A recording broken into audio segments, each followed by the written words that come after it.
A ideia, agora nesse final de tarde, é conversar um pouco sobre o lugar da artista, o lugar da arte. Por isso nós trouxemos 2 artistas e uma curadora.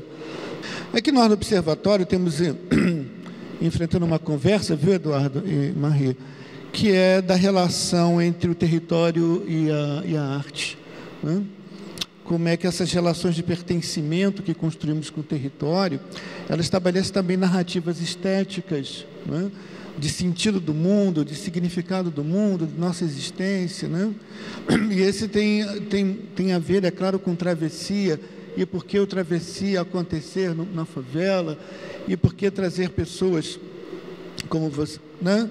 Que não são da Maré, que não são da favela, que não são da periferia, mas que tem uma obra que dialoga com a periferia, tem uma obra que dialoga com a favela, e tem também pessoas que vêm de espaços populares, subúrbios, favelas, né, periferias, e que tem uma obra que dialoga com si mesmo e também com a cidade.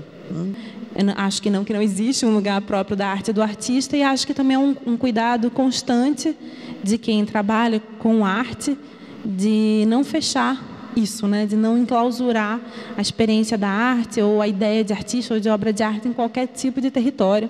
É muito fácil, assim, é muito... e aí a gente, às vezes, tem situações, assim... umas sociedades inteiras que atribuem o lugar da experiência sensível à arte e não a qualquer tipo de encontro, de experiência que você pode ter a qualquer momento. Tantas vezes e quantas vezes as experiências sensíveis que estão por aí são muito mais fortes do que a arte, né? Então, eu acho que o cuidado de quem trabalha nessa cultura da arte, nessa economia da arte, tem que ser sempre esse, assim, o de evitar um enriquecimento da experiência sensível para que a gente não corra o risco de atribuir o lugar do sensível ao lugar da arte. Eu acho que o sensível é muito mais amplo e a arte é sempre uma estratégia, um interesse. E aí são múltiplos interesses políticos, de ordem diversa, sociais, e é bom que assim seja. Eu acho que o papel do artista, ele desenvolve uma linguagem dele, né, e tem um vocabulário que ele opta por trabalhar, e estratégico, né, que nem você falou. E o trabalho dele é fazer essa renovação de sempre, né? Essa atualização desse vocabulário, e é um vocabulário que de alguma maneira tem um entendimento na civilização onde ele vive, né? Para a gente poder entender isso como uma coisa que vai atuar no campo cultural. Mas essa coisa do lugar da arte, assim, por exemplo, a experiência que eu tive de fazer obra em espaço público é maravilhoso quando o cara não sabe nem o que é aquilo, entendeu? As observações que eu ouvi de gente que não sabe o que era aquilo sobre o trabalho que era um trabalho de arte são coisas hipersensíveis, assim, coisas muito interessantes. Então, é isso, assim, você produz, você lança numa... E é um desafio, né, para museus e instituições e tudo, manter esse frescor, essa possibilidade aberta daquilo abarcar outras pessoas, né?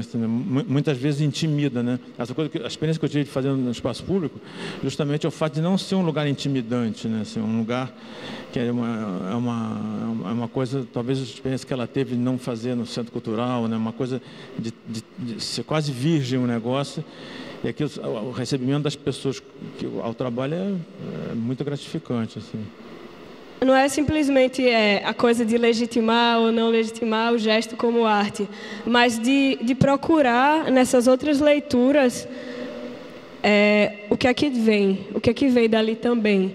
É mais como um jeito de ocupar outros territórios mesmo, como tu falou, assim, e de ver como aquilo se relaciona em outras formas de ser mesmo, né?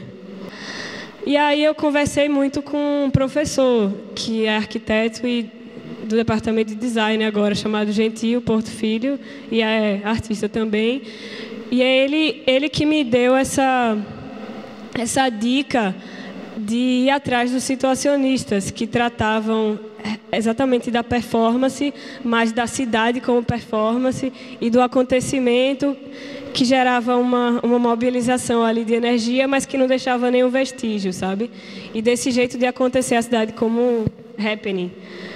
E aí, isso eu trouxe para o meu trabalho de graduação e o trabalho virou a peluqueria também. Eu acho que por isso que eu pude levar tão adiante todas aquelas coisas que eu ia fazendo e que às vezes eram exaustivas e que às vezes não faziam sentido nenhum. Mas essa necessidade também de transformar aquilo em algo que eu tinha um objetivo, assim, que era mostrar ou descobrir, ou, enfim, daquilo não se tornar só a experiência sem vestígio, entendeu? Acho que essa ambiguidade, que eu acho que a ambiguidade é uma palavra muito importante para a arte, assim, o tempo inteiro, para a vida, mas para a arte muito, ela às vezes é extremamente forçada na relação com a periferia, com a favela, dependendo, sobretudo, do tipo de projeto, de intenção que você tem, né, nesse território.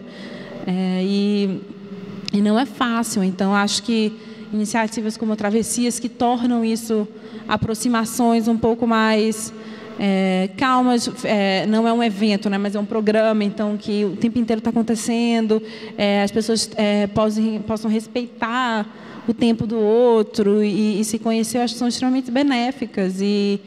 E tem também, obviamente, a missão de nunca perder de vista as ambiguidades dessa relação, né, para que a gente também não caia numa falsa ideia de harmonia, de síntese, de sincronia absoluta entre as diferenças.